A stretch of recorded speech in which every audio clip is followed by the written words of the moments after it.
여러분 안녕하십니까? 터키 송보원입니다.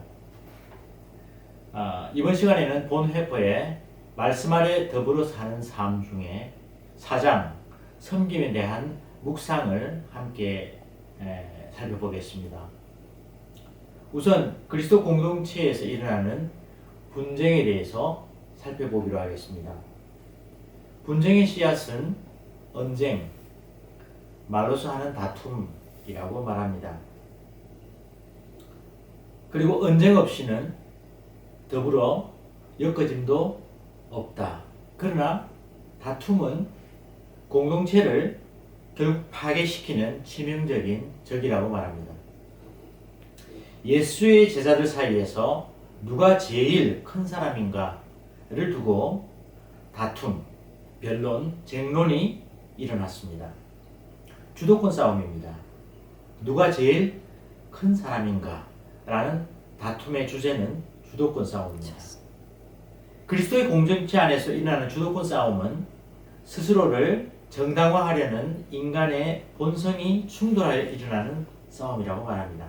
즉 타인을 판단하고 정죄함으로써 상대적으로 자신의 정당성을 변론하는 것입니다.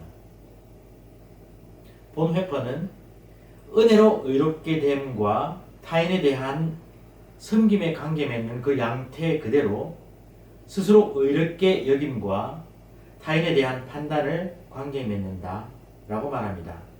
즉 하나님의 은혜로 우리가 의롭게 되었으므로 타인을 섬기는 것이 마땅함에도 스스로 의롭게 여김으로써 타인을 판단한다는 것입니다.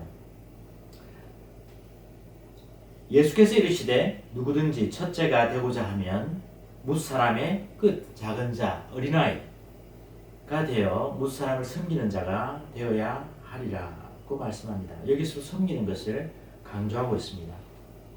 다음으로는 혀를 제어하는 훈련의 중요성을 살펴보기로 하겠습니다.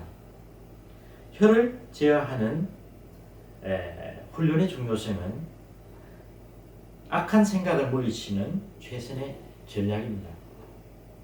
악한 생각들을 언어로 말하지 않을 때 물리칠 수 있다는 것입니다.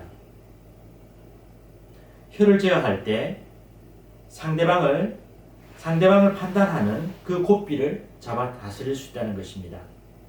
야고보서 3장 3절에는 우리가 말들의 입에 재갈 물리는 것은 우리에게 순종하게 하려 하고 그 온몸을 제어하는 것이라 말합니다.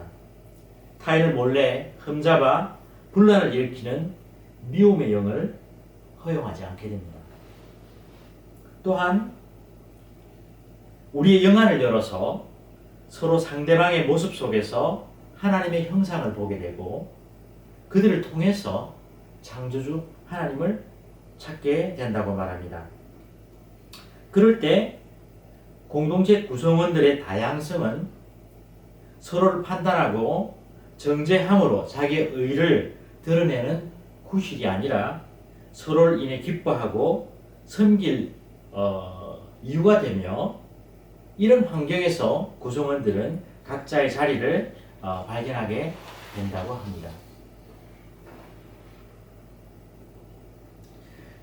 그러면 은혜로 의롭게 된 그리스도 공동체에서 참된 섬김은 어떻게 이루어지는 것인가? 첫째, 경청의 섬김입니다. 귀 기울여 듣는 것입니다. 다른 형제와 자매에 대한 사랑은 그들의 이야기를 들어주는 것에서 시작됩니다. 이는 그들을 위해 일하시는 하나님의 사역에 동참하는 것이라고 말합니다. 즉 하나님과의 관계성을 반영한다는 것입니다. 그런데 사역자들은 사람들이 모인 자리에서 항상 무언가를 제시하는 것이 자신이 감당할 섬김의 사역이라는 그런 생각의 실수를 저지르는 것 같습니다. 여러분의 경우는 어떠하십니까? 목양은 듣는 사역이 하나님의 말씀을 전하는 사역과 함께 이루어진다고 말합니다. 그리스도 공동체에서 참된 섬김은 참된 섬김 두 번째는 도움의 섬김, 힘써 돕는 사역입니다. 그리스도 공동체 구성원들은 공경에 처한 형제와 자매들을 위해 하나님이 부르실 때 언제라도 자신의 일을 중단하고 도울 준비가 되어 있어야 합니다. 이웃의 필요를 외면하고 지나치는 것, 그것은 우리의 삶의 행로에 세워진 십자가의 징표, 즉 우리의 길이 아니라 하나님의 길로 우리를 인도하는 그 그리스도의 그 십자가의 징표를 외면하고 지나치는 것과 같다고 말합니다. 우리의 손에 아무 힘이 남아있지 않을 때까지 어려움에 처한 사람들을 도와야 할 것입니다. 성 프란시스는 모든 수단을 사용해서 어찌하든지 복음을 전하십시오. 정말 필요하다면 마지막 수단으로 입을 벌려 말을 사용해도 됩니다. 라고 말합니다. 세 번째, 서로의 짐을 나누어지는 용납의 섬김입니다. 너희가 서로 짐을 나누어지라. 그리하여 그리스도의 법을 성취하라. 갈라디아서 6장 2절에서 바울은 말합니다. 여기서 그리스도의 법은 용납의 법으로, 용납이란 아파하며 참는다는 뜻입니다. 그리스도인에게 너의 의미는 짐이고, 그리스도인은 서로의 짐을 나누어 짊어지는 사람, 서로를 위해 아파하며 참는 사람들이다 라고 말합니다. 따라서 서로는 참 형제와 자매로서 서로 지고 가야 할 짐이며 이용 대상이 아닙니다.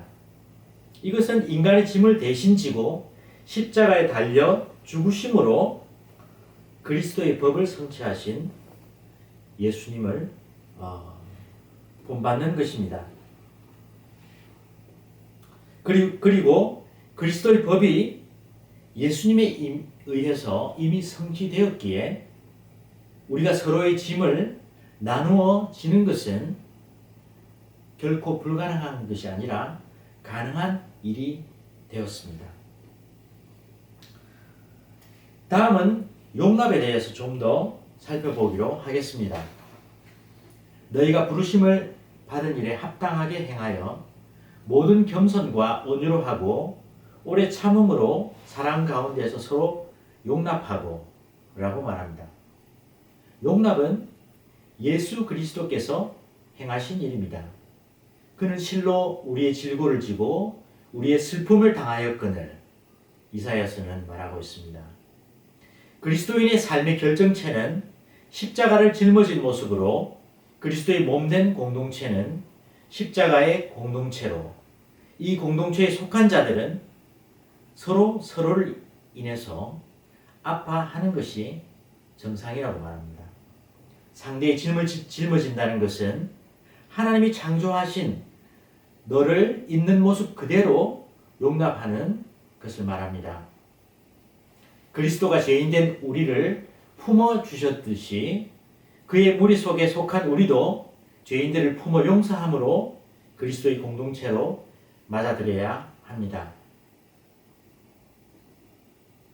그리스도 공동체에서 다른 형제 자매들에 대한 참된 섬김, 마지막 섬김은 선언의 섬김입니다.